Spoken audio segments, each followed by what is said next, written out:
पानी को हम एक साथ मिला देते हैं तो मिलाने के बाद जो हम लोग का चीनी और पानी का घोल बनता है जिसको हम लोग अपने भाषा में शरबत भी बोलते हैं।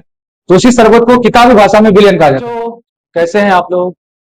आज मैं आप लोगों के लिए बहुत ही ज्यादा इंपॉर्टेंट टॉपिक विलयन के प्रकार जिसमें हम लोग पढ़ेंगे और समझेंगे कि असंतृप्त विलयन, संतृप्त विलयन और अति संतृप्त विलयन क्या होता है। ये टॉपिक बहुत ही ज्यादा इंपॉर्टेंट है। ये टॉपिक आप लोगों को बार बार कंफ्यूज कर रहा है कि असल में हम लोग विलेन किसे कहते हैं, विलेन किसे कहा जाता है। क्योंकि मैं अगला वीडियो में आप लोग को विलेन के बारे में बताया था कि जब चीनी और पानी को हम एक साथ मिला देते हैं तो मिलाने के बाद जो हम लोग का चीनी और पानी का घोल बनता है जिसको हम लोग अपने भाषा में शरबत भी बोलते हैं। तो उसी शरबत को किताबी भाषा में विलेन कहा जाता है। तो हम यहाँ पे चीनी और पानी के बारे में आप लोग को बोला, लेकिन चीनी और पानी के अलावा और भी कुछ उसमें मिला सकते हैं। जैसे हम लोग शरबत ही बनाते हैं तो उसमें नींबू का रस मिलाते हैं, चीनी मिलाते हैं और पानी मिलाते हैं। इसके अलावा और भी कुछ स्वाद के अनुसार कुछ मिलाते हैं, तो उसी को हम लोग क्या कहेंगे, विलयन। विलयन एक समांग मिश्रण होता है। समांग का मतलब क्या होता है कि अगर हम लोग शरबत बनाते हैं तो शरबत की पूरी एक गिलास अगर हम शरबत बनाते हैं तो ऊपर में जो मिठास होता है वही मिठास हम लोग का नीचे में होता है। अगर ऊपर में जो खट्टापन हम लोग को लगता है वही खट्टापन गिलास के नीचे वाला हम लोग को लगता है, तो उसी को हम लोग समांग कहते हैं। समांग का मतलब जो पूरी तरह से घुल मिल जाए, ठीक है, उसी को हम लोग समांग कहते हैं। तो विलयन एक समांग मिश्रण होता है जो हम लोग पढ़ लिए थे अगला वीडियो में। आज हम लोग विलयन के प्रकार को सीखेंगे बहुत ही आसान और सरल भाषा में। मुझे उम्मीद है कि इस टॉपिक को आप लोग देख लेते हैं, पूरा वीडियो को देख लेते हैं तो पूरा का पूरा कंफ्यूजन आप लोग का दूर हो जाएगा। ठीक है, चलिए हम लोग सीखते हैं। सबसे पहले हम लोग समझते हैं कि असंतृप्त विलयन क्या होता है। असंतृप्त विलयन को हम लोग अंग्रेजी में अनसेचुरेटेड सॉल्यूशन कहते हैं। अनसेचुरेटेड सॉल्यूशन कहते हैं, याद रहेगा। आप लोग को इसको लिखते रहना है, याद कर लेना इसको स्पेलिंग को, ठीक है। तो हम लोग असंतृप्त विलयन किसको कहेंगे? तो असंतृप्त विलयन वो विलयन होता है जिसमें पानी ज्यादा हो और चीनी की मात्रा कम हो। अगर हम लोग कोई घोल बनाते हैं चीनी का तो उसमें अगर हम लोग का पानी ज्यादा है और चीनी कम है, ठीक है, तो वैसे विलयन को हम लोग क्या कहेंगे? असंतृप्त विलयन। पानी ज्यादा हो, चीनी कम हो, असंतृप्त विलयन। संतृप्त विलयन का मतलब जिसमें पानी और चीनी की मात्रा बराबर, चीनी और पानी की मात्रा जिसमें बराबर होगा उसको हम लोग कहेंगे संतृप्त विलयन। ठीक है, उसके बाद अगर हम लोग आते हैं अति संतृप्त विलयन में, अति संतृप्त विलयन को हम लोग कहेंगे सुपर सेचुरेटेड सॉल्यूशन और संतृप्त को कहेंगे सेचुरेटेड सॉल्यूशन। अति संतृप्त विलयन क्या होता है? अति संतृप्त विलयन में चीनी की मात्रा ज्यादा होगा और पानी की मात्रा कम होगी। चीनी ज्यादा हो गया और पानी कम हो गया, तो जब हम लोग मिला देते हैं चीनी और पानी को तो उसमें जो घोल बनता है उसी घोल को हम लोग अति संतृप्त विलयन कहेंगे। ठीक है, तो इसको हम लोग लिख देते हैं। लिखने के बाद आप लोग को उतार लेना है, बहुत ही आसान भाषा में लिख देते हैं। चलो तो हम शुरू करते हैं संतृप्त विलयन में। हम लोग लिखेंगे वो विलयन, वो विलयन जिसमें जिसमें पानी ज्यादा हो, पानी ज्यादा हो, पानी ज्यादा हो और चीनी कम हो। चीनी की जगह में नमक भी आप ले सकते हैं, ठीक है, चीनी कम हो। वो विलयन जिसमें पानी ज्यादा हो और चीनी कम हो तो उसे क्या कहेंगे? तो उसे असंतृप्त विलयन कहेंगे।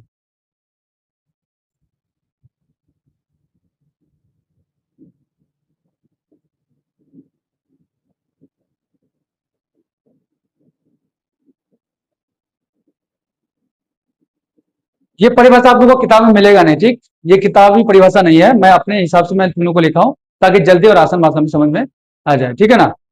ये पूरा का पूरा परिभाषा एकदम सिंपल और आसान भाषा में मैं लिखा हूं ताकि तुम लोग को तुरंत समझ में आ जाए कि वो विलयन जिसमें पानी ज्यादा हो और चीनी कम हो तो उसे क्या कहेंगे?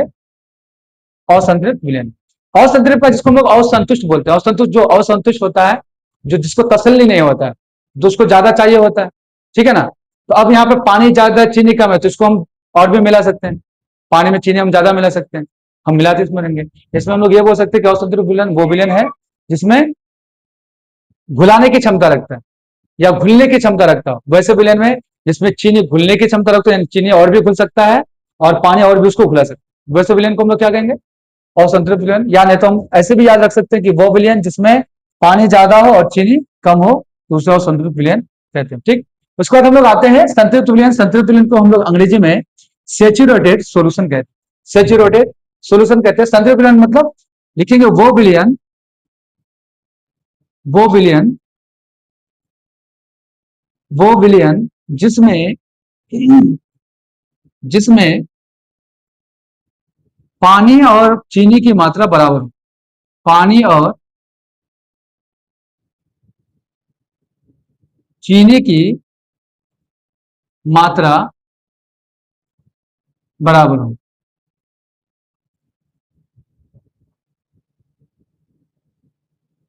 उसे क्या कहेंगे?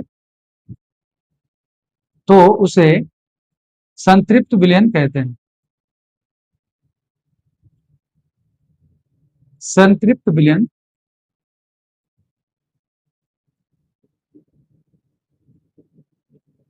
इसका मतलब क्या हुआ? इसका मतलब यह हुआ कि अगर हम एक गिलास पानी लेते हैं, एक गिलास पानी बराबर, मान के चलो हम 1 लीटर पानी लेते हैं, और 1 लीटर पानी में अगर हम 1 केजी चीनी मिला देते हैं तो दोनों की मात्रा बराबर है। तो वैसे जो हम लोग का विलयन बनेगा, वो विलयन हम लोग का कौन सा कहलाएगा? संतृप्त विलयन।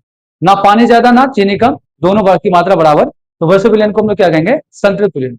और असंतृप्त विलयन में हम लोग क्या देखें कि पानी ज्यादा, पानी मतलब मान के चलो 1 लीटर पानी है, उस 1 लीटर पानी में हम 100 ग्राम चीनी मिला दिए, तो क्या हुआ? चीनी की मात्रा कम हो गया और पानी की मात्रा ज्यादा हो गया, तो वैसे विलयन को हम लोग क्या कहेंगे? असंतृप्त विलयन। इस विलयन में हम लोग चीनी और भी मिला सकते हैं, लेकिन इस विलयन में हम लोग चीनी नहीं मिला सकते, ठीक है। तो उसी तरह हम लोग आते हैं अति संतृप्त विलयन। अति संतृप्त विलयन में क्या होता है? अति संतृप्त विलयन में पानी की मात्रा कम होगा और चीनी की मात्रा ज्यादा होगा, ठीक है। तो हम लोग लिखेंगे वैसे विलयन या वो विलयन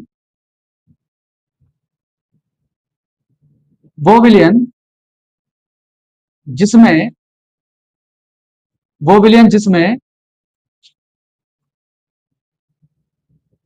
चीनी ज्यादा हो, चीनी ज्यादा हो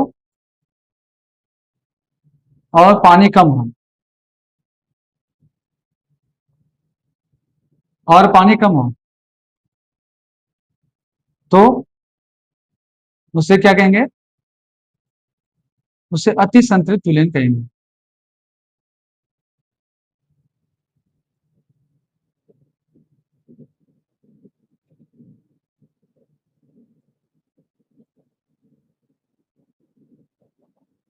ठीक है, मेरे ख्याल से आप लोगों को समझ में आ गया होगा। अति संतृप्त विलयन में क्या बोले? वो विलयन जिसमें चीनी ज्यादा हो और पानी कम हो। मतलब इसमें अगर हम चीनी और भी डालेंगे तो चीनी ज्यादा होते ही जाएगा, पानी कम होते जाएगा, तो वैसे इसमें चीनी और घुलेगा ही नहीं, ठीक है ना। तो वैसे विलयन जिसमें चीनी ज्यादा और पानी कम हो, तो वैसे विलयन को हम लोग क्या कहेंगे? अति संतृप्त विलयन। मेरे ख्याल से आप लोगों को समझ में आ गया होगा। और इसी तरह लेटेस्ट वीडियो और सबसे आसान भाषा में समझने के लिए आप लोग चैनल को सब्सक्राइब कर दें, ठीक है, और बेल आइकन को दबा दें ताकि मैं जो भी वीडियो डालूं वो वीडियो सबसे पहले आपके पास पहुंच पाए। और इस तरीके सबसे आसान और सरल भाषा में कवरेज एग्जाम पॉइंट में जुड़े रहें, ठीक है। तब तक के लिए आज का वीडियो मैं यहीं तक रखता हूं। Thank you.